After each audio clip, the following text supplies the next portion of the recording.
মানিকগঞ্জে নানা কর্মসূচির মধ্য দিয়ে আজ পালিত হল জাতীয়তাবাদী যুবদলের ৪৭তম প্রতিষ্ঠা বার্ষিকী। এ উপলক্ষে সকালে জেলা যুবদলের উদ্যোগে এক বর্ণাঢ্য র্যালি এবং আলোচনা সভার আয়োজন করা হয়। অনুষ্ঠানে জেলা বিএনপি এবং এর সহযোগী সংগঠনের শীর্ষ নেতৃবৃন্দ উপস্থিত ছিলেন। প্রতিষ্ঠা বার্ষিকীর এই আয়োজনে বিপুল সংখ্যক নেতাকর্মীর স্বতঃস্ফূর্ত অংশগ্রহণ দেখা যায়। মোবারক হোসেনের প্রতিবেদনে থাকছে বিস্তারিত। সোমবার সকালে জাতীয়তাবাদী যুবদলের ৪৭তম প্রতিষ্ঠা বার্ষিকী উপলক্ষে মানিকগঞ্জে এক বর্ণাঢ্য র্যালি এবং আলোচনা সভার আয়োজন করা হয়েছিল। সকাল ১০টায় শুরু হওয়া এই অনুষ্ঠানে জেলা বিএনপি আহ্বায়ক কমিটির সভাপতি জনাবা আফরোজা খানম রিতা প্রধান অতিথি হিসেবে উপস্থিত ছিলেন।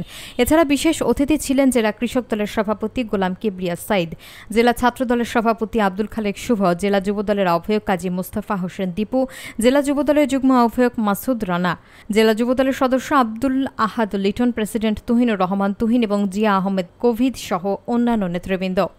আলোচনা সভা শেষে যুবদলের নেতাকর্মীরা একটি বর্ণাঢ্য র্যালি নিয়ে মানিকগঞ্জ শহরের প্রধান সড়ক প্রদক্ষিণ করেন এবং খালপাড় ব্রিজের সামনে এসে সেই র্যালিটি শেষ হয়।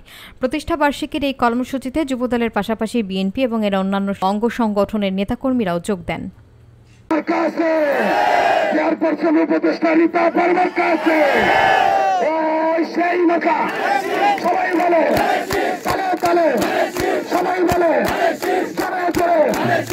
সতর্ক দৃষ্টি রাখতে হবে, কারণ সামনে নির্বাচন আসছে। এই নির্বাচন অনেক দীর্ঘদিনের প্রতীক্ষার নির্বাচন, আর এই নির্বাচনের ভোটটা কিন্তু অনেক মূল্যবান। ১৭ বছর আমরা যে দুঃশাসনের মধ্যে ছিলাম, সেখান থেকে আমরা বের হয়ে এসেছি। সেই বের হওয়াটাকে যাতে আমরা আরো পোক্তভাবে করতে পারি, যেটা আমাদের সামনের দিকে মানিকগঞ্জে উন্নয়নের দিকে নিয়ে যাবে, সেই দিকে লক্ষ্য রেখে আমাদের কাজ করতে হবে।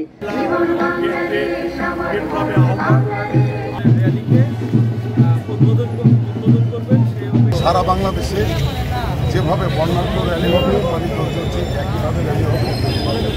৪৭তম প্রতিষ্ঠা বার্ষিকী বাংলাদেশ জাতীয়তাবাদী যুবদলের আপনারা জানেন, বিগত ফ্যাসিবাদ বিরোধী আন্দোলন সংগ্রামে সারা বাংলাদেশে ঢাকার রাজপথের ন্যায় মানিকগঞ্জের রাজপথেও বাংলাদেশ জাতীয়তাবাদী যুবদল সক্রিয়ভাবে অংশগ্রহণ করেছে। যার জন্ম না হলে বাংলাদেশ জন্ম হতো না, লাল সবুজের পতাকা দেখতাম না। সেই মহান নেতা শহীদ রাষ্ট্রপতি জিয়াউর রহমান যখন পরিকল্পনা করেছেন যে রাজনীতিকে আরও প্রসারিত করার জন্য যুব রাজনীতি দরকার, সেই আজ থেকে সেই ৪৭ বছর আগে এই যুবদল সুসংগঠিত হয়। তারই আজকে এই প্রতিষ্ঠা বার্ষিকী।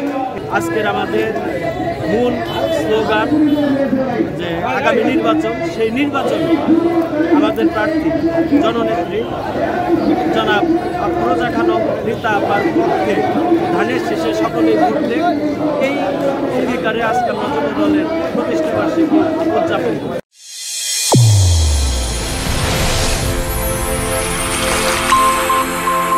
চ্যানেল A1 হৃদয়ের স্পন্দন।